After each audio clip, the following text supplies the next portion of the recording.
Let me tell you how a bunch of HOA hotshots, thinking they could boss the world, learned the hard way that water remembers, and so do the folks who guard it. No joke, by the time the dust settled, what was supposed to be a luxury lakeside paradise looked more like a failed resort for ducks and lawsuits. Yeah, that happened. I'll walk you through it. See, for 3 generations, my family ran the show on that lake. Me great-grandfather built the dam. My grandfather kept the ledgers tight. My father knew every fish and flood line. And then it was my turn. We weren't millionaires, but the deeds were airtight. The water rights were older than the first zoning laws around here. And the high water mark was practically carved into stone, right above a line of old reeds where nothing but frogs and herons used to hang out. That lake wasn't just property, you know what I mean? It was legacy, responsibility, something you protect with both hands and, when needed, both fists. When the town was smaller, folks respected that. Sure, someone might come by, ask to fish, maybe leave a six-pack in a shed as a thank you. Then things changed. The town grew, and some venture capital outfit called Pinnacle Pines rolled in with their sharp suits and even sharper elbows, snapping up the land east of my property line. Suddenly, there were brochures everywhere, fake happy families and kayaks on what was very obviously my lake. Maps pretending the water was a free-for-all. It was the kind of sleight of hand you'd expect from a timeshare scam, not a proper development. They didn't call, they didn't ask, they just sent a lawyer's letter demanding, not requesting, that I grant reasonable access for their residents. And, oh, if I didn't, maybe I'd be liable for damages. The nerve. My lawyer, Arthur, old bulldog with a sense of humor, so dry you could light a match on it, looked it over and laughed, but then said, "They're not going away easy. You'll need to stand your ground." So he sent them copies of the deeds, water rights, everything signed, sealed, and certified. Brenda Scaife, their new HOA president, signed a return receipt with a little flourish, and I'll admit, for a few weeks I thought maybe, just maybe, they'd gotten the message. Nope. Soon after, the bulldozers arrived clearing brush, so close to my line that my windows rattled. Brenda herself would show up, strutting around like she owned the place, wearing a hard hat that probably cost more than the actual tools the workers were using. One day, she rolls up in her golf cart, demands waterfront amenities for her buyers, and starts lecturing me about community spirit. I told her flat out, "It's not an amenity, it's my property, and your brochures are your problem." She left in a huff, but something in her eyes said this was just round one. Then the real circus started.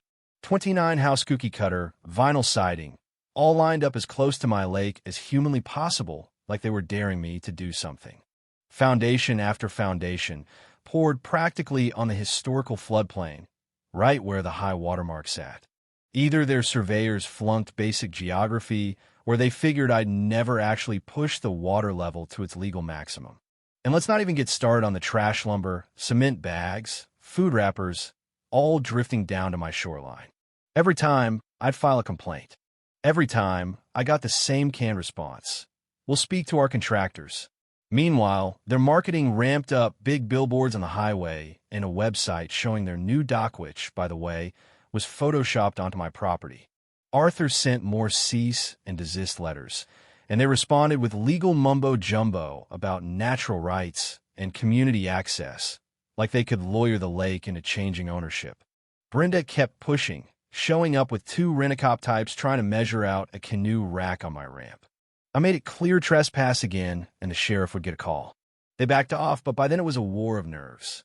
I doubled down, documented every infraction, read up on every water law, and basically turned my home office into a command center.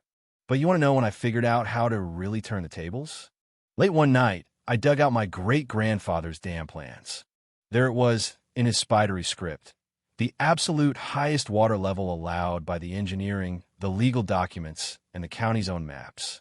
That line ran right through the living rooms of those new homes. All of them. If I raised the lake to its limit, everything they built would be underwater and I'd still be well within my rights. First thing, I called Arthur and told him to double and triple check everything.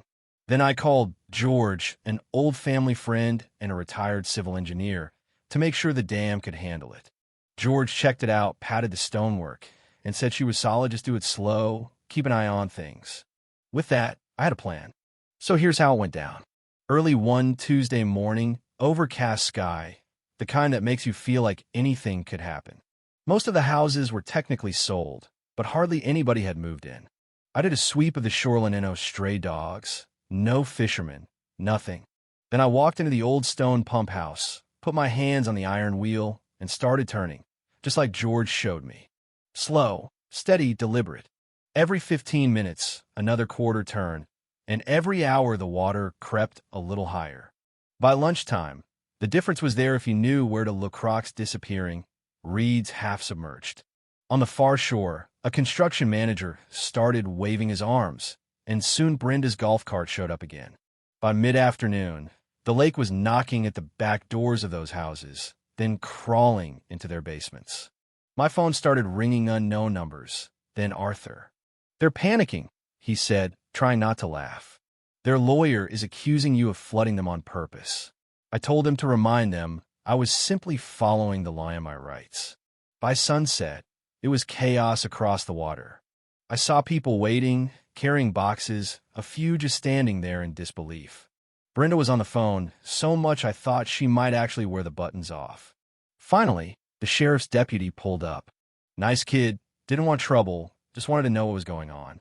I handed him the whole file, deeds, permits, everything. He read through, nodded, and said, "Looks like a civil mess, but as long as you're within your rights, that's the law." He left with a tip of his hat. I sat on my porch, drinking coffee, watching the lake swallow up every last inch of their arrogance. What followed? Well, the HOA and the developers tried to sue, of course, running to court, accusing me of being a menace, a neighborhood terrorist, according to Brenda's quote in the local paper, which, I'll admit, made me laugh. Arthur went to the hearing with boxes of evidence, original deeds, the old dam specs, even a whistleblower report from their own surveyor who'd warned them about the flood risk. The judge was not impressive, basically said, "You built in a bathtub, you got wet, tough luck." He denied their injunction, and that was that.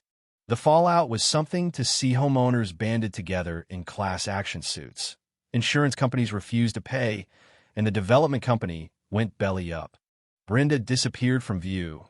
The houses started to rot in place, and eventually the county had to step in to clean up the mess. Arthur negotiated a deal if they tore down the worst of it and did some actual environmental repair. I'd lower the water level just enough to keep the lowest lots permanently soggy. Nobody was going to build there again.